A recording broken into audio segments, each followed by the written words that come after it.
Breaking news on BTN Live this morning that Georgia quarterback Justin Fields is expected to transfer to Ohio State. And actually, Fox's Bruce Feldman is on the line with us to talk more about that because, Bruce, you're reporting this story. And let's just start with, what do you know right now? Well, at least from my reporting, Justin Fields is expected to transfer to Ohio State. He's on campus today, and the plan is that he would begin classes next week. So a couple things to keep in mind here. I mean, obviously, this is a huge get for Ryan Day. A lot of people thought he's the best quarterback prospect to come out of high school in the last 5 years. He had worked out in the offseason a little bit in Atlanta with private quarterback coach Quincy Avery, who had Deshaun Watson, but he also had Dwayne Haskins. So he has a pretty good relationship with Haskins, and I think he has a really good sense, from what I'm told, of what it's like at Ohio State, what it's like to play for Ryan Day, and obviously Dwayne Haskins had a huge year this season, so I think that's appealing to Justin Fields.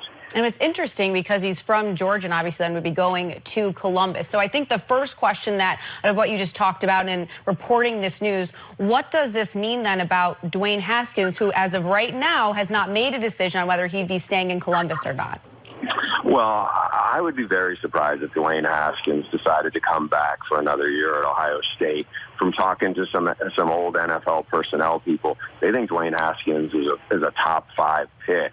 He's that good. Now, it probably wouldn't hurt him development-wise for another year in college, but his stock is sky high right now, and there's so much appeal for quarterbacks. As one person who has spent a long time in the NFL told me, if Jared Goff was the #1 pick in the draft, Dwayne Haskins definitely has more talent than that. And so people are very excited about him, but I suspect you'll get some kind of announcement from Dwayne Haskins maybe in the next 48 hours about what his future is. But I'd be very surprised if he decides to come back to Columbus, given how high his stock is among NFL people right now. So in going back to Fields, you mentioned that he's become familiar with the Ohio State program and Ryan Day. Ryan Day officially just now a few days on the job as head coach. What does this say about him to pick up this quarterback? Well, I think it's a little bit of a shift in how I think pro-style quarterbacks are going to look at Ohio State. Certainly Urban Meyer had a ton of success as a coach. I mean, he's a Hall of Fame coach with his record is off the charts, but you know, a lot of his success was with dual-threat quarterbacks, whether it was with Braxton Miller or J.T. Barrett or Tim Tebow. I think what you look at, now certainly some of Urban Meyer coached Alex Smith, who was a first pick in the draft. He had him at Utah.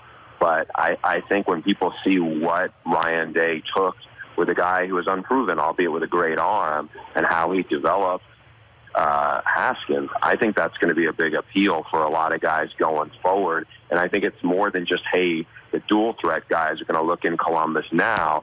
I think you're going to see, because quite honestly, for as great as Ohio State's been, it's not like it has had this, USC-like track record of NFL quarterbacks. And so I think we may be seeing a little bit of a shift in that, and how pro-style quarterbacks look at the Buckeyes program. So then, speaking of that program, what do you think this means for them? What should fans think as they start to see maybe Fields taking over for Haskins, if that is what happens? Well, I think the big question is going to be, can he get eligible this year? I've heard that there's going to be some kind of waiver process. He's going to make an appeal. Can he get eligible? He is such a talented kid. I was around him through that Elite 11 program, and he wows people with his talent. I mean, he's very athletic. He's a big kid. His arm is fantastic. I mean, he checks every box. Now, he's also a really good baseball player, but I think once people saw him, and the more they saw him, he just pushed past every other prospect who people thought, even as good as Trevor Lawrence is, and he's had a really great freshman year, and he's playing, he's got Clemson in the national title game. Most people I talked to in the coaches thought Justin Fields was an even better prospect than Trevor Lawrence. So, Ohio State's getting a big one here.